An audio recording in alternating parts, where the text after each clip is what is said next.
নমস্কাৰ বন্ধু বান্ধৱীসকল, মোৰ অন্য এটা ভিডিঅ'লৈ আপোনালোক সকলোকে মৰমেৰে আদৰণি জনাইছোঁ, লগতে মোৰ ইউটিউব চেনেল সীমা ভ্লগ চেনেলটিলৈ। আজিৰ ভিডিঅ'টো বিশেষ হ'ব গৈ আছে, কাৰণ এইকাৰণে বিশেষ হ'ব গৈ আছে, মই মোৰ নতুন অফিচটো আজি আপোনালোকক দেখাম। আৰুনো বিশেষ কি হ'ব আপোনালোকক দেখাই আছোঁ, তো বলক আমি ভিডিঅ'টো ইয়াৰ পৰা আৰম্ভ কৰোঁ। এয়া মই আহি গ'লোঁ পাঠশালাৰ ভিতৰৰ চাৰিআলি চক, য'ত জুবিনদাৰ ফটোটো ধুনীয়াকৈ আঁকি থৈ দিয়া আছিলে। আজি যিহেতু 31 অক্টোবৰ আছিলে, আমাৰ সকলোৰে মৰমৰ জুবিনদাৰ চিনেমা ৰৈ ৰৈ বিনালেও ছবিগৃহলৈ আহিছে। তো আমি বাৰু সকলোৱে চিনেমাখন উপভোগ কৰিমেই। এয়া মই মোৰ অফিচ আহি পালোঁ। মোৰ অফিচৰ লোকেশ্যনটো হৈছে অসম সাহিত্য সভা য'ত হৈছিলে, তাৰ ফ্ৰণ্টতে TVS ৰাজ মটৰ্ছ বুলি। তো এয়া হৈছে মোৰ নতুন অফিচটো। তো বলক মই এতিয়া ভিতৰখন আপোনালোকক দেখাই দিওঁ।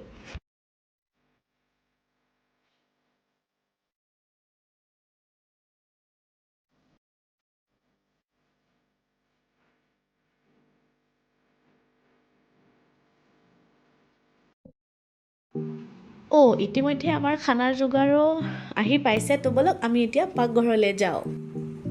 আজিৰ খানাৰ আয়োজনটো এইকাৰণে আছিলে যে আমাৰ মৰমৰ ৰিকি আজি আমাৰ এইটো অফিচত শেষৰটো দিন, অৰ্থাৎ আমাৰ ৰিকিৰ মাইনা বিবাহত আবদ্ধ হ'ব গৈ আছে। তো সেইকাৰণে আমাৰ এইটো অফিচৰ অনাৰ অৰ্থাৎ ছাৰে আমাৰ সকলোৰে কাৰণে খানাটোৰ আয়োজন কৰিছে।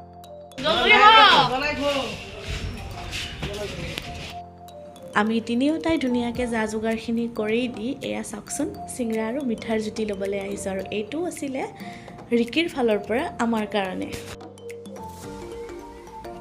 এয়া আমাৰ চয়নিকাই দালি বনোৱাত ব্যস্ত, লগতে এয়া মই চালাডখিনি কাটি লৈছোঁ, আৰু এয়া আছিলে ভাজিৰ কাৰণে ৰিকিয়ে যা যোগাৰখিনি কৰি আছিলে। কটা লাগি আছে আমাৰ ইয়াত দালি, এইফালে ধুনীয়া তাত ব্যস্ত আমাৰ ৰিকি মইনা।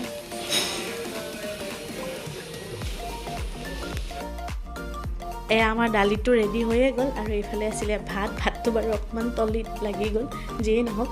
আৰু এয়া আমাৰ ভাজি হৈ আছিলে, আৰু এয়া আমাৰ চালাডখিনি আপোনালোকক দেখাই দিছোঁ আজিৰ খানাৰ আইটেমখিনি। আৰু মাংসটো কিন্তু বেলেগত বনাই থকা হৈছিলে দেই, তো আপোনালোকক সেইখিনিও মই দেখাই আছোঁ ৰ'ব। গোটেইখিনি যা যোগাৰ হোৱাৰ পিছত আমি এনেদৰে ভাতটো খাবৰ কাৰণে লৈ লৈছোঁ। তো এতিয়া আমি খাম, আপোনালোকে চাই থাকিব।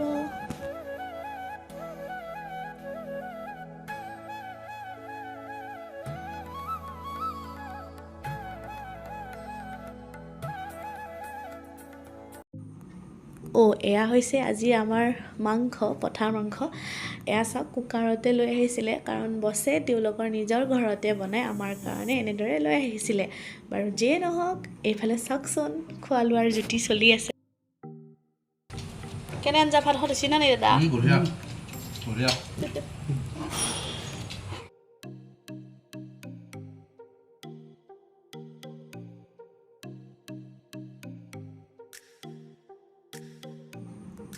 খোৱা লোৱা শেষ হোৱাৰ পিছত এয়া আমাক চাওকচোন এইফালে জয়শ্ৰী বা ৰিকি যাব আৰু বিয়াত নাপায়তো কি নামটো বুলি কৈছে দগৰী পাঠাৰ মাংস দি ভাত খোৱালো তাইক, আৰু তাই বোলে বিয়াত নাপায়। এইফালে আছে চয়া আৰু এইফালে আছে পিংকা। হাই দিও, এই কেনেকুৱা অনুভৱ আমাৰ ৰিকিৰ বাই যাবা উলছি? বেয়া অনুভৱ? কিবা অলপ কৈ দিয়া দুই আষাৰ ৰিকি বাই জয়শ্ৰী বা কেনেকুৱা অনুভৱ? ৰিকি আৰু আজিৰ পৰা নাহে যিহেতু বিয়া। এইগিলা নেটবা কাটি দিয়া একো নহয়, কচোন কাটি দিওঁ এইগিলা নেটবা কাটি দিয়া। ৰিকি দি আমাৰ অশোক দাদা অশোক দাদা অৰুণ দাদা এইগিলাখন বাদ দিয়ক। এতিয়া আমাৰ ৰিকি দি আজি যে পৰা যে নাহে, ৰিকি যে আজিৰ পৰা নাহে, কিবা এটা অনুভৱ কৈ দিয়ক।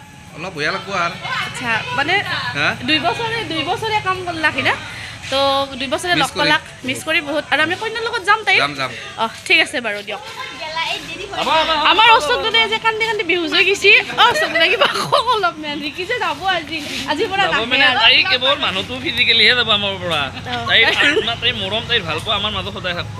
আচ্ছা বাৰু, এইখিনিয়ে নেকি আপোনাৰ বক্তব্য সামৰণি মাৰিলা? তো আজিলৈ মোৰ ভিডিঅ'টো ইমানেই আছিলে। যদিহে ভাল লাগিছে লাইক কমেণ্ট শ্বেয়াৰ কৰিব, লগতে মোৰ চেনেলটো যিসকলে ছাবস্ক্ৰাইব কৰা নাই ছাবস্ক্ৰাইবো কৰি দিব। পুনৰ লগ পাম অন্য এটা ভিডিঅ'ৰ সৈতে। ধন্যবাদ।